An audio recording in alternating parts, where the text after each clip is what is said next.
In our present day and age, nothing sounds too ridiculous to be untrue. Illumination Mario movie starring Chris Pratt? Real. Lindsay Lohan furry NFTs? Real. Facebook in the United Nations? I'd believe it. The last few years of pop culture have seen the boundaries of cosmic horror that our reality can hold expand exponentially to fit the wild new terrors that the mega corporations running the world have unironically decided we should pay to experience. But things weren't always like this.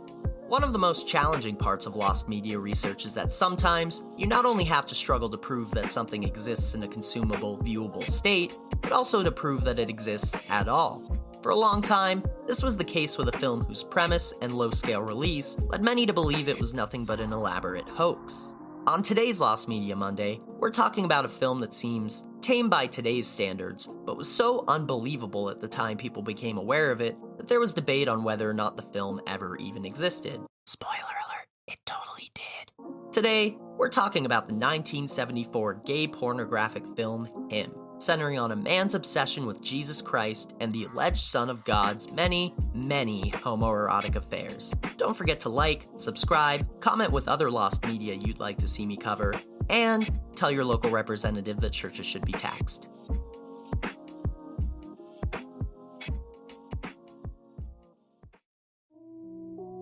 Him was first released on March 27, 1974 at the 55th Street Playhouse. This now defunct New York City theater was known at the time for its showing of artistic and foreign films, including those by Andy Warhol, Orson Welles, and Fritz Lang. This included pornographic films as well, most notably Boys in the Sand, whose name parodied the play and recent film Boys in the Band, and popularized the trend of adult films playing off of existing movies for their titles. This initial run of Him lasted for nearly 2 months before being pulled on May 23rd of that year.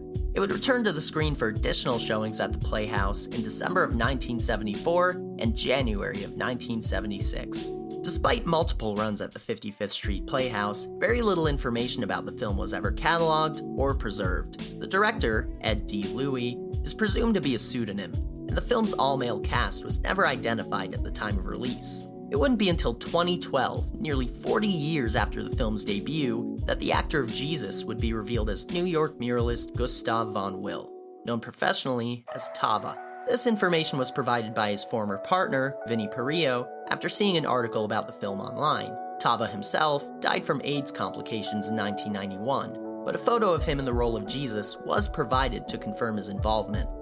The plot of the film is somewhat known, thanks to reviews and previews, but for the sake of tact, I won't be describing any of the specific sex scenes. More generally, it appears to be about a young man's journey through homosexuality, and the part connection, part obsession he develops with the biblical Jesus, which he uses to find personal meaning within the teachings of the Bible. There are a lot of lewd scenes detailed, both for the main character and Jesus, but beneath the menagerie of male on male, there is, allegedly, a decent story. Screw editor Al Goldstein, in a 1974 review of the film, candidly stated, "The plot might have worked had it been explained to the viewer, but the movie begins inexorably slowly, and for its first 40 minutes, it consists of some solid hardcore in the gay vein, and the meaning of the title Him eludes the spectator. Only deeply into the film does one get the necessary material to permit the audience to comprehend the meaning of the plot. By then, it's too late, and you really don't give a shit. Which is a shame, since so much of this film transcends most of the porno pap that permeates our perimeters." With reviews, print ads, known cast members, and even corroborating evidence about specific scenes in the film, there's no debate that Him is real. But we're able to get all of this together because it's the 2020s. Back in the 1970s, without the interconnectivity and archivist hound dogs of the internet, it was easy for the absence of evidence to serve as evidence of absence. With a very limited release, an even more limited target audience, and no known home releases of the film, it's no surprise that after 1974, Him quickly fell into obscurity. All associated write-ups of the film would do the same, leaving next to no trace of the movie behind. The aforementioned Goldstein review was actually unheard of for over 30 years before being rediscovered in a 2010 search by Obscurity and Beyond for any info about Him's existence.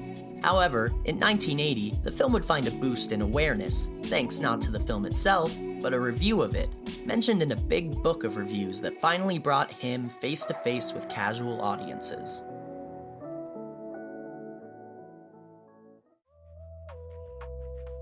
The Golden Turkey Awards was a 1980 review book primarily authored by film critic and political personality Michael Medved, as well as his brother Harry. The book was meant to lambast films that the Medved brothers had found particularly bad or distasteful, like if the Golden Raspberries were judged, voted on, and presented by two Republican dads, and someone just handed you their captions. These were a series of books that started before the Golden Turkey Awards and continued on after it, and had a built-in fan base that guaranteed its exposure. Him was a recipient of a Golden Turkey Award, earning the title of Most Unerotic Concept in Pornography. But maybe the Medved brothers were just the wrong audience for it. The two would blast the film, calling it excruciating, and stating that, quote, "For sheer tastelessness, this film has no equals." By the way, this isn't related to him, but Michael Medved would aggressively go to bat years later to defend Mel Gibson's Passion of the Christ, even titling a piece called Gibson's Right to His Passion. So what? One guy fetishizes Jesus and it's unequally tasteless, but another guy does it and it's suddenly cinema? I mean, it just seems hypocritical to me. Anyway, for many years, the Golden Turkey Awards was the sole piece of concrete media confirming Him's existence, but somehow also served as the foundation of claims that the movie was actually just a joke, one created by the Medved brothers specifically for the book. This is due to the first page of the book, where the Medveds state that, quote, "Over 425 actual films are described in this book, but one is a complete hoax," and challenge the readers to find it. Because of its small release, and the unlikelihood that most readers had seen or heard of the film, popular consensus was that Him was created solely as a punchline within the pages of the Golden Turkey Awards. While they failed to confirm it in their next book, the Medved brothers had actually created the film Dog of Norway using a picture of their actual dog, who was included in the author's pictures of the book itself. While history eventually clarified this detail, what still isn't clear is whether the Medved brothers actually saw Him at all. The book was released in 1980, 6 years after the film's initial run, and 4 years after its last confirmed showing. It's unlikely that the brothers received a review copy or home recording of Him based on its lost status, and the two were accused by some directors of not watching the very movies they were criticizing. Not to mention, the thought of two straight Republican men sitting down to watch hours upon hours of gay sex scenes featuring Jesus Christ just feels unrealistic. It's likely the brothers had heard of the film, or read a review from Goldstein or someone similar, and took just what they needed to write 2 paragraphs on why they felt it was equal parts unholy and unsexy. For years, the Medved brothers' word was all we had to go on for Him's existence, and it wouldn't be until the late 2000s when concrete information about the film, such as ads, casting, and old reviews, started to resurface. In the early 2020s, there's no doubt about Him's legitimacy, but its existence is still littered with more questions than we have answers. Who was Ed D. Louie? Who were the other cast members? Is there anyone alive who can even recall seeing the film? And most importantly, does it still exist?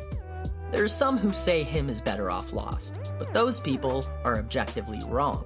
While loads of people may not be lining up to watch a 50-year-old pornographic film, Him is LGBT history, and there's no discounting the ambition and bravery that had to go into creating it. The concept of a homoerotic film revolving around Jesus in a time where homosexuality wasn't even legal in most of the US is exceptionally daring at least, and culturally significant beyond measure at best.